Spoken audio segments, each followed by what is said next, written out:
नमस्ते रुद्रमन्यपभुतो सजिषभे नमः नमस्ते अस्तु धन्वने बाहुभ्यामुतते नमः जातयिषः शिवतमा शिवम् बभूवते धनुः शिवाजरव्याजातपदयानो रुद्रमृडया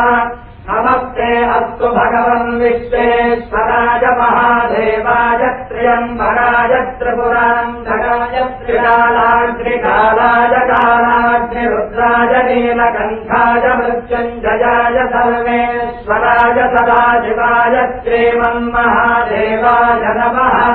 ॐ नमः सोमाय च रुद्राय च नमः साम्राय कारुणाय च नमः शङ्काय च पशुपतये च नमः उग्राय च भीमाय च नमो अग्रे वधाय च दूरे वधाय च नमो हम्रे च हरीयवे च नमो वृक्षेभ्यो हरिकेशेभ्यो नमः साराय नमः शम्भवे च मयो भवे च नमः शङ्कराय च मयस्कराय च ॐ नमः शिवाय च शिवतराय